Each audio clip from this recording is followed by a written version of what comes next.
Hello, Culture Matters podcast. I'm so excited to introduce you to our guest. Before I do that, here's a quote just for this episode. Concentration is the key to economic results. Peter Drucker, our guest today, is a longtime friend, supporter, Culture Matters. Long before anybody cared, they'd always be there for me with a handshake, a smile, maybe a coffee.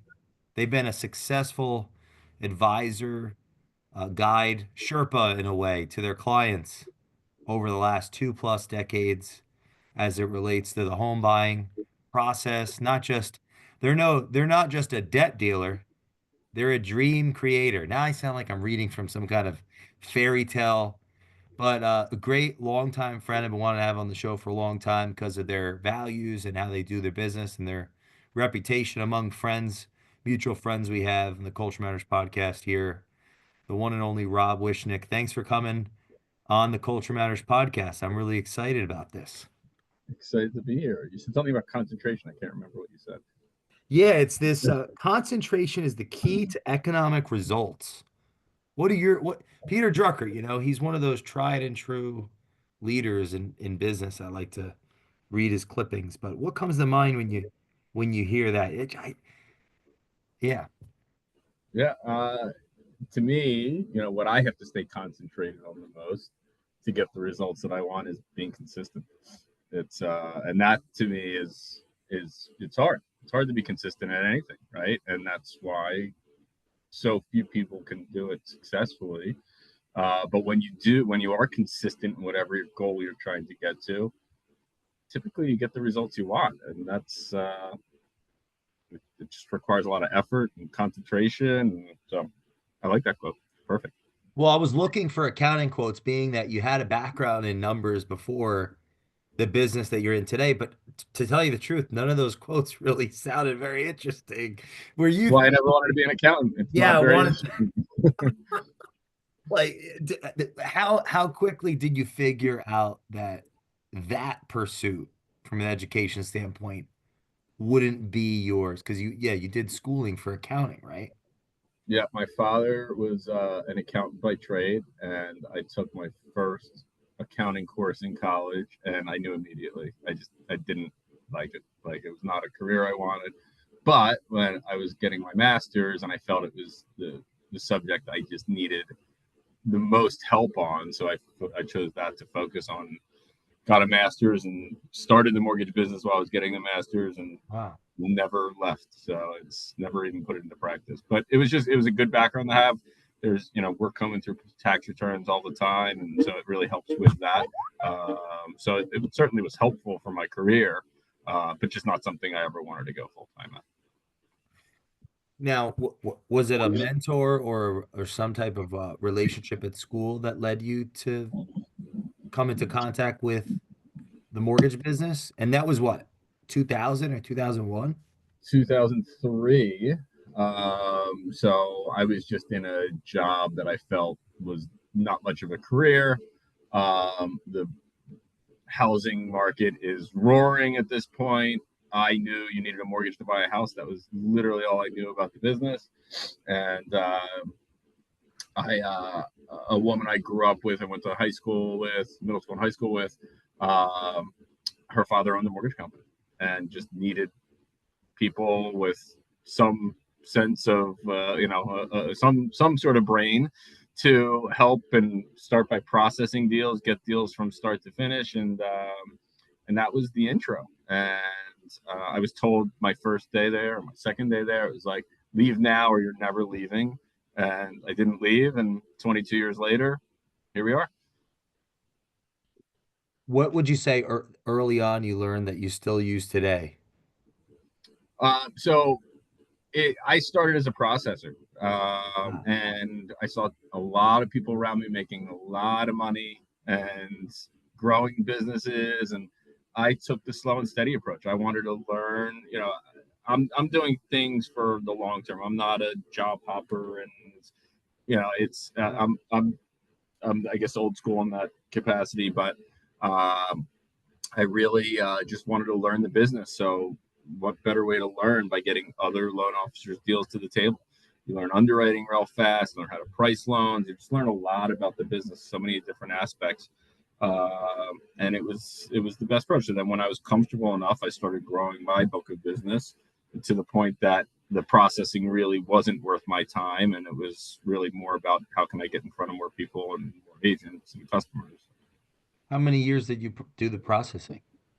I wound up doing it for about 7 or 8 years, but I started growing exclusively. It was about um, it was about after 5 years where I was doing a hybrid role, and then exclusively it was probably about like 7 years where it was. What kind of values do you think a mortgage professional can develop being in that seat first?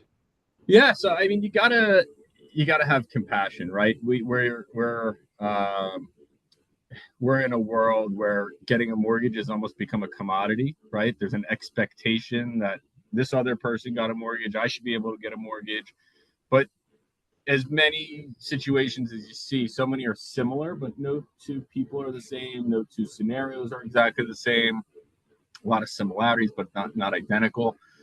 And just you don't know what part of life people are going through or the difficulties they're going through and stressful situations, and you just have to listen. You have to be a good listener, first and foremost. Put yourself in their shoes and just always do the right thing. Just it's we're not perfect.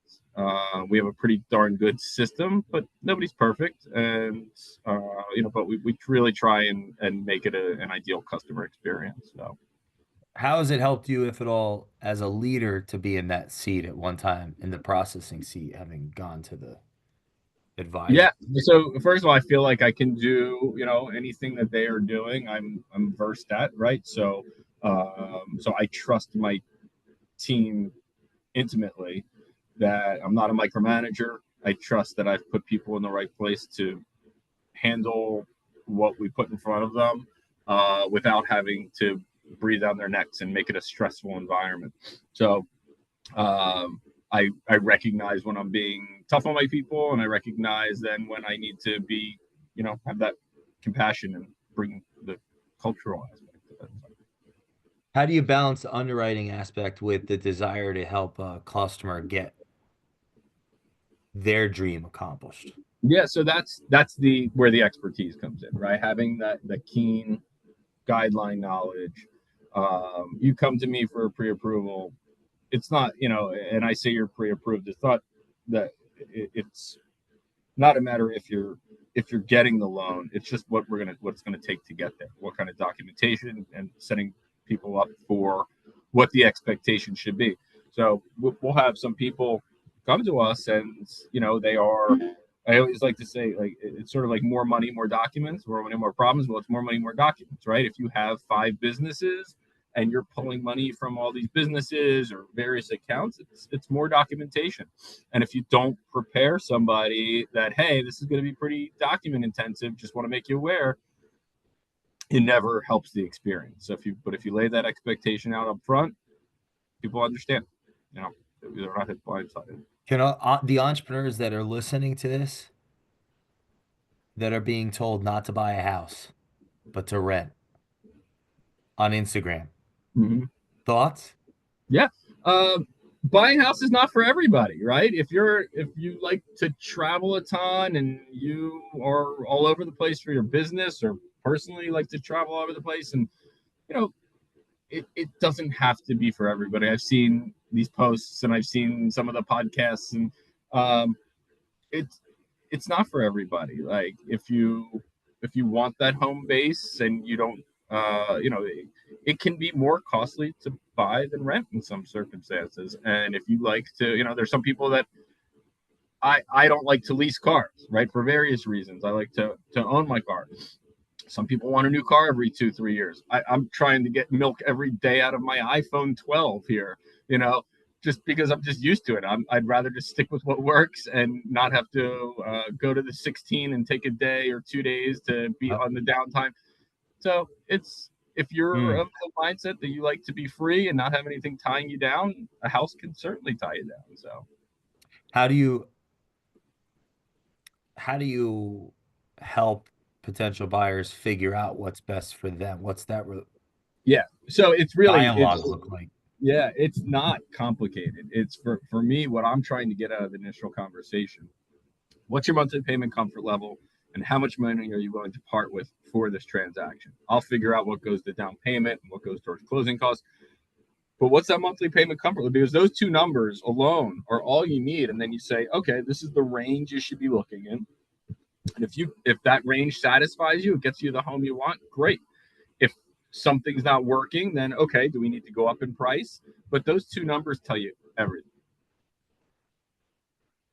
How much of how wait, why? Yeah. So if you want a $1,500 a month payment, but you need a $600,000 house, you better have a lot of money to put down, especially with interest rates near 7%, to hit that, right? And if you don't, then you can't be looking, and you want to stick to $1,500 a month, you can't be looking at $600,000 houses, right? That something has to give. So it's just those two numbers. How much money do you have? Where's that monthly payment need to be? It sets that expectation. Here's what I should be looking at. And most people, most people are conservative. Most people are not maxing out. Modern lending has really created this animal. If you are not swimming in consumer debt, we're going to be able to qualify as lenders for way more than you want to spend. And that's not what we're trying to do. I don't want to see somebody stressing and barely surviving to make their housing payment and they can't live. So I want that comfort for the clients. But what about my Instagram reel? It's just not as sexy to drive up to that Yeah, duplex. well, I'm not sexy. What I have a question about because a lot of our listeners are they're following entrepreneurs, influencers, pundits on the social platforms, and are getting different perspectives. There's a like you said, there's a different or implicitly in how you answered earlier, there are different ways to look at things based on somebody's life or experience and so on. But can we? This is a big question, I think. Can we still build, or is the dream of home ownership dead in the sense that can it still work out for people in your estimation? Like building equity in their home or building. There's a statistic that's been said that most people's net worth is in their home. Do you still believe in that dream, in that concept, or is that still something Right. that you have clients that have benefited from that you stay in touch with and so on? Sure, sure. So, I mean, look, with the American dream of owning the home, I mean, it's absolutely still thriving. It's just taking a different approach now, right? I saw something, if it's accurate, who knows, but the average first time buyer is now 38 years old. So, look, it's, Wow. I really hate to talk in generations because, generations it's like talking in horoscopes, right? Like everybody born in 1 month has the same exact traits. It's nonsense, right? But there are generalities that can be made, but, it's there are so many people out there in their 20s, in their 30s, just like when I was in my 20s and 30s, that are able to buy a home or not able to buy a home, and their life situation takes them in one route earlier or later in their life. More people are getting married later in their lives. It's it is not dead at all. What I think is changing is that as prices increase and the rate environment that we're in right now, it is becoming more difficult.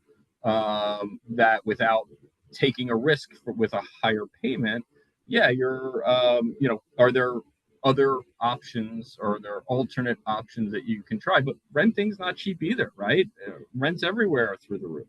So but again, it really comes back to owning a home could be more expensive, right? Are you what type of home are you buying? Are you going to have to worry about how much you're going to have to dedicate towards maintenance? And but and I'm sort of like going a little bit in circles here. Um, 50 years ago, I would suspect that all of the equity that my grandparents built in their home, my parents thought was probably unattainable. And we see that again now. And this goes in cycles. You know what Mm. we've seen crazy returns in the financial markets lately, right? And that's even a young person's game with the gamification of the Robin Hoods and things like that. So uh, everything goes in cycles. There's the people that got 2% rates. Yeah, they're in a good position for their housing expense right now. They don't have much to worry about it. You have to have some, a real job loss or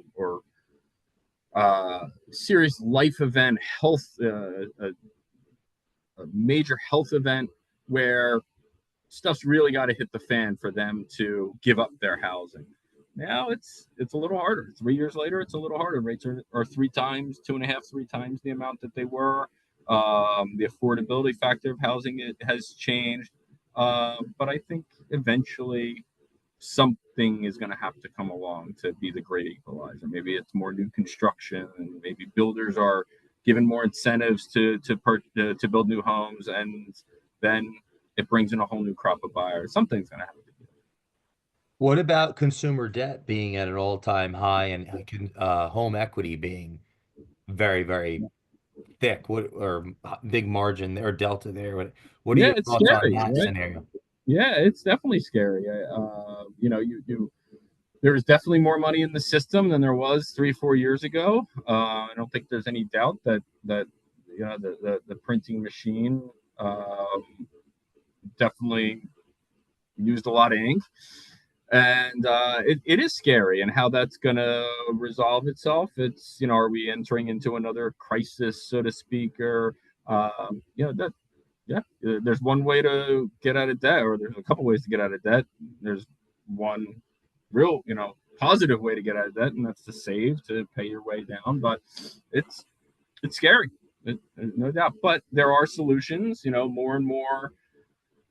Yeah, I'm talking solving debt with debt. Home equity. You're tapping into your house. I mean, that now we're bringing back 2003 again, 2004. That's your money, When your you house, started, your ATM, right? And it's just a vicious cycle are there where any similarities at all in the industry to like culturally as to the early 2000s yeah, when so you it were in was it? the Wild West. Pre 2008, before the meltdown, it really was the Wild West.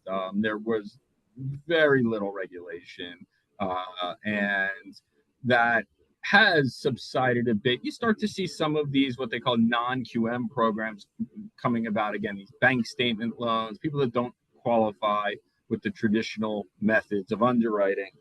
These loans are gaining popularity again, but it is a more rigorous underwrite. It is a bit more measured.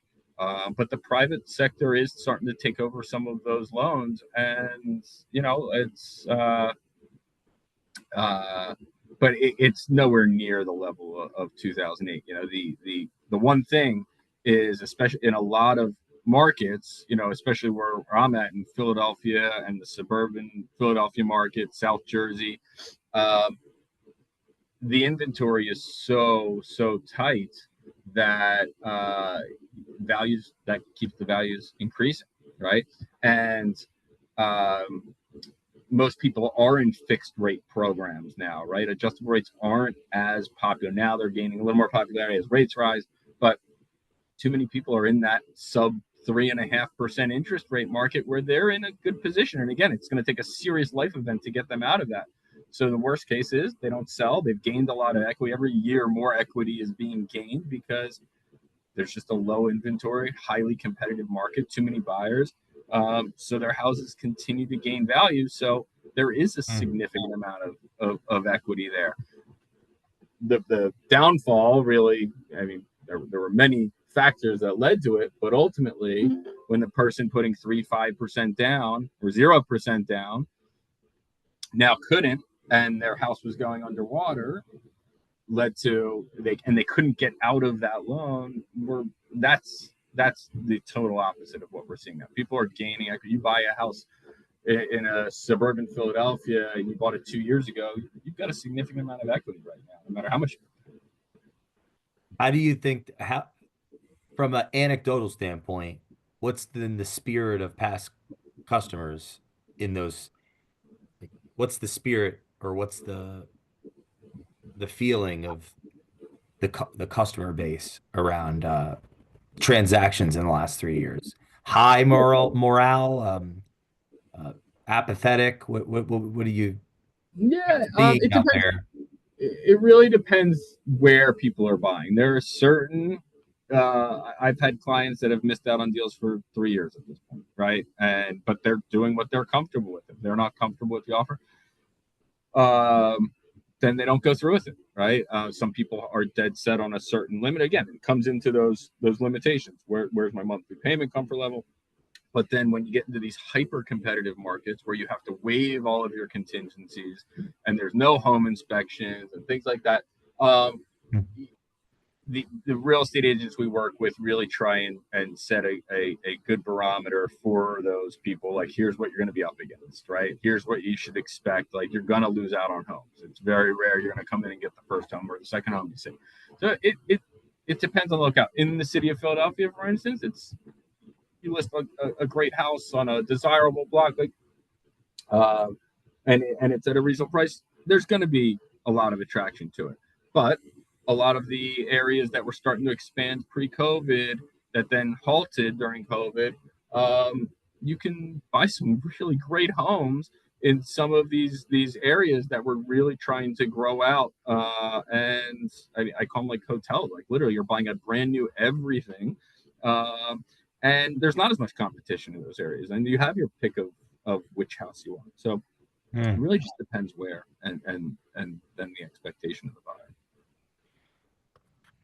How have you built your customer relationships over the years? What advice do you have for our listeners that want to build a Yeah. So solid it's yeah. Oh, sorry. Yeah. foundation? Yeah. It is. It's work. The mortgage business, especially now, it is hyper competitive. Again, when something comes as close to a commodity, or people think it's a commodity until then they realize they're in a bad situation, it really is. You get that question, what's your rate? What's your rate? And it really is the question that can set you up for the failure the most. Because if people are just looking for a low cost provider, that's where stuff can really get messed up. But it's work. 22 years in, I work 7 days a week, and I don't mind. I like it. Like, I like the fight.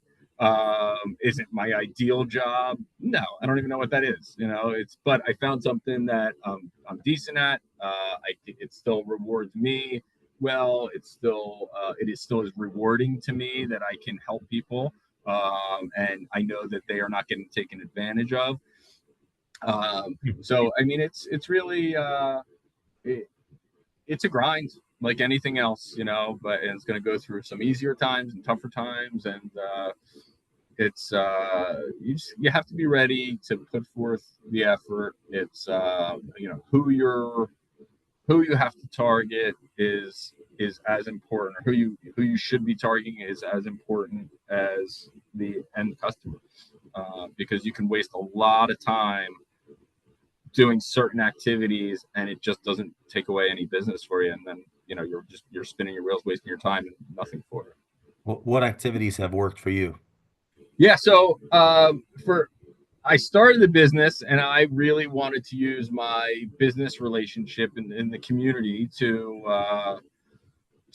ramp up the business. And when push came to shove, the truth of the matter is the business community that I really needed was the real estate agent. I fought it for as much as I could, and I knew I needed to have some relationships, but it really started scaling when if I'm not in a room with a real estate agent, I'm in a networking room, and I'm not in a room with a real estate agent, I'm in the wrong room, right? For Hmm. what I do and where we flow down the buying a house chart, we need to be in a room with the agent, right? Because that agent can have more power than a person's parents, than their accountant, financial advisor.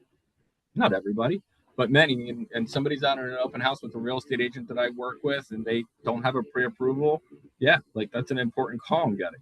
So you need to work on relationships. It's hard. It's hard as you start to grow. It's hard to remain in front of everybody. So there's little things that I do. I'll send weekly emails to my agent base. I try to meet up with as many as I can, but it's hard. Um, but agent forward events are really key, whether it's with their customers or not. You have to be in front of the real estate agent to really show off what you can do. What are they looking for? Yeah. Some look for the wrong things, but in my opinion, what they should be looking for is a trusted professional that is going to be an example of their business. That, hey, look, a referral. If I do a poor job for somebody that referred my service, there's no more business for Rob. So every deal, I have many people to impress. I have the borrower themselves, right? Paramount to everything. The borrower is the key, but I have to impress every side of that transaction, both real estate agents, title insurance companies. Just having the expertise. We take a deal. It's not a matter like it's such a high likelihood we're getting to the table that it's really like that certainty for the agents is huge. They know they're getting paid. They know their people are getting treated well. They're not their clients aren't being disrespected. They're not getting a call saying, "Hey, Rob really screwed this up, or he treated me poorly, talked down to me." Like, just won't happen. So, and again, we're not perfect, but we work really hard to make the system that we built work so that it really maximizes somebody's chance of getting to the settlement table. So the agents, that's what they need these days. You mentioned this 7 days consistency. So what's the ritual? Is it ice bath first, meditation second? uh, Consistency is there used to be a I don't morning have an ice routine. bath. I'm just, Yeah, yeah, yeah, I don't have one. it's too cold here. It's too cold in Philadelphia. There's no morning routine as much anymore. It got a little harder with kids. It's really just honestly, like I it's weird to say, but like it's always on my brain. So last night, for instance, it's 9 o'clock. Kids are down. I finally could have turned on the TV, read a book, done anything. And what did I do? I went to knock out some work so that this morning wasn't so crazy. And that's just, like that's what life has become. Like I've cut out. I'm a fiercely loyal Philadelphia sports fan, and Eagles, and Philly, but I had to cut out like the NBA and the NHL for a bit because I was like, it was just taking too much time. And I'll jump on the bandwagon when the playoffs hit. But like at some point, it was just like something had to give, and it was either does it come out of my business, and does my business suffer, or do I want to watch an extra hour of NHL? And so eventually, you cut certain things out. You figure out what's important to you.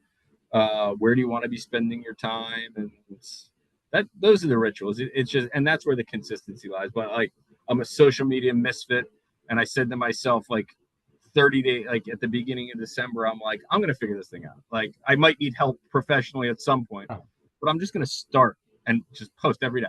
And it's horribly, it it it is horribly unnatural to me. But I finally figured out after like 5 years, I finally figured out something that works for me, that gets me naturally just speaking to a camera. And so like I don't want to be doing it. I hate it. I hate every bit of it. I don't enjoy it for one moment, but I've literally been doing it, and it's now like we're almost 60 days in at this point, and I'm just gonna keep doing it, right? So it's just, you have to set your mind to it, and if you want something badly enough, you just have to eventually do it and rip that band-aid off. What's compelling you to get in front of the camera? And Yeah, ultimately, it's to prove to myself that I'm not too old. That like I'm 48 years old. Like anyone 20 years younger than me is way more versed in this than I am, but that I can figure this thing out too. And it really is, like, it's free. It's the best, other than your time, it's the best way to stay in front of people so that they see a little bit of you every day. You can show your expertise. You can, whatever it is you want to do, right? You want to mess around, and like, whoever you want to be, you can be. But it's really just to prove to myself that, like, I'm not a dinosaur and I can evolve. And this is just one way. Now, where do you think the opportunity for our listeners that are in the business, they're Yeah. within the industry, why should they stay in it? Yeah. Because I Uh, just saw numbers. It was like a lot of people didn't renew. So why yep. should they stay? Why not quit now? Other than that, I know there might be a bias in there. You might want them to leave. I'm just, Yeah. Yeah. No, it's just, but I don't think you're that kind of guy. So yeah, why should they there's stay? no bias. There's no bias. I mean, I'm as competitive as it gets. I didn't know that about myself for a long time in my life, but now I know. Um, uh, it's look, some people should leave, right? It's if you haven't built the relationships, it's really hard right now. Everybody, like, the amazing thing about real estate, from the developer down to the person getting verifications of employment and title searches and whatever, there's a way to make money in so many different ways in real estate. And did you find the right way, right? Like, it took me 12 years to recognize that I'm good at this, right? And it took me then, after that 12th year, and having a different system to work for, that I realized, I can be a top producer. Like, I definitely have this in me. Like, I've met some of these people. Like, they're no smarter than me. They just figured out a system, right? So you have to. I think surrounding yourself with, what is it, like, the five people you surround yourself with the most is the success level you're going to bring to, right? Like, if you surround yourself around people that are doing $5 million a year, you're probably going to be a $5 to $10 million producer. If you surround yourself around $100 million producers, the what you're going to pick up just every Mm. single day in little conversations here and there, it's going to help you grow in some capacity. So, while I think it is an extremely, extremely tough time in the business, especially if you're just breaking in, because you don't have those relationships, you also have a lot less to lose. You don't have as many expenses. Go out there, grind, make your relationships, figure out who's loyal to you, and just keep snowballing off of that. Do you have a word for 2025? Or if you don't, what would it be? It's probably that consistency. It's if I had to have one word, it's just because if I can stay consistent in one thing, it's probably going to lead to another thing. And what my goals are never about volume at this point, right? It's about the relationships. It's certainly never about the dollar volume. It's right, the amount of units, like the loans that we do, that tells me more, because some years are going to have higher average loan amounts than others. um, Everybody likes to see the dollar volume, and that's what everybody touts and gets you on all the rankings. But the bottom lines are, do you have enough business, right? If I did 100 loans and it got me to 100 million, would I rather have that, or would I rather have 250 loans that got me to 100 million? And the answer is, if for a career, I'd rather have 250 loans, because I'm getting a lot more at bats to get to that same dollar amount. So, it's if I can stay consistent with just most practices, and it, it's going to inevitably lead to more business. How can a home change a family's history? Oh wow, yeah. Um, my gosh, it's those are some of the more special transactions, when you realize somebody is like the first person in their family to ever own a home. Those, and you don't we don't always know that. Maybe the real estate agent knows it more than we do. But I mean, that generational wealth can be real. I mean, it's, are we going to be looking back in 15, 20 years saying, shoot, even though rates were at 7% and I paid 20% more on this place than I could have 2 years ago, did I get by getting in now 15 years earlier, 20 years earlier, was that the right thing? And only time can tell that. But not owning, you aren't building anything, right? And again, owning is not for everybody. I Yeah, will now that I think definitely. about it, neither of my mothers ever owned a home. And considering I never met my father, I doubt he had one. There you go. Unless he's just a super billionaire, I haven't found him yet. Right, right, Hey, Dad, need the inheritance. right. And that, But you no, know, I never thought of that. I have not thought of that until I asked you that question. You just answered it. So interesting. I'm definitely the first. That's great. I mean, it's a huge accomplishment, right? And look, it is most people's biggest asset because expenses go up, and every year there's something more you have to pay for, and I if you do have a feel growing proud.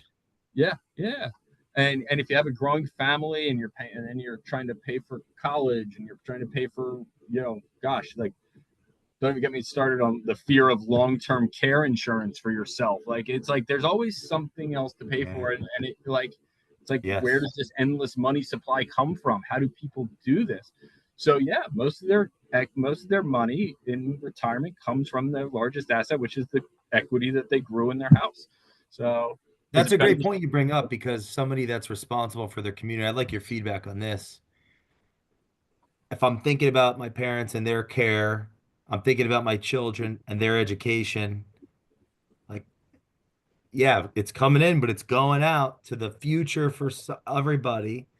If I'm responsible for other people, or I'm accountable to my community, it's like, yeah, no wonder the home would be a big asset class for people because I'm giving to my church or some type of communal system. I'm a part of a community, taking care of my parents. I'm putting away from my kids' schooling. I mean, the list goes on. Yeah. Yeah. It's a forced savings, right? You don't realize it, until and that equity is only there on paper, right? Until you either have to borrow to get it or sell the property to get it. So it's a long-term play. I wonder Um, if we could do a research study on those that tell us not to do it and see how well they take care of their parents, how well they save for their kids' education, how contributing they are to their community. And if it's just, and this is me just pontificating, but, and if it's just like narcissistic self ag- aggrandizement or something, some type of, but I don't know if you have any thoughts on that or you want to let me take the fall on that one for, I will let you take that one yeah, for sure. yeah, yeah. But remember, like we said, there is a potential looming personal spending crisis and debt crisis. That is real. So, uh, sorry if you hear an ambulance in the What background. would you say some of your core values have been over the years, in closing, that have propelled your team and would reflect some of this wisdom that you share with us today? Yeah, I'd like to think that above all, some will never recognize it, but we really go out of our way to make people happy. Um, it's it's hard, and especially because most transactions now, we're really not meeting the people until the closing table because everything's electronic or phone, and sometimes we're not meeting them at all. So we're really there's a lot of work that does go in on every single file, and a lot of care. And the team that I put together really, I want everybody caring. I don't want, everybody has bad days, obviously, but we want everybody caring. We want everybody to be respected. That's how I would want to be treated when I was going through the process. Um, uh, but just never burn anybody, right? It's I'm wrong sometimes, right? And it's okay to say I apologize. I'm going to make this right, and it's just you just never burn anybody. It's not worth it to make a few extra $100 for you know whatever reason. I can't think of an example right now, but like it's just not. You just always have to do the right thing. You always have to do the right thing by people because if you don't, word gets out very very fast. For those that want to connect with you and follow first of all, your content, where can they do that? Yeah, my social media, my new social media prowess. At Philly Mortgage is my personal Instagram, and Rob Wishnick Group is the business profile. But uh, that's best place. I would follow Rob if you're listening to this. Share this with a friend that's thinking about not starting their home ownership journey, or maybe one that has already gotten involved and wants to do more. And please leave us a review on the Culture Matters podcast. Thanks so much for coming on, my friend. Appreciate you. This is great. And we will see you next time on the Culture Matters podcast. Thanks, brother.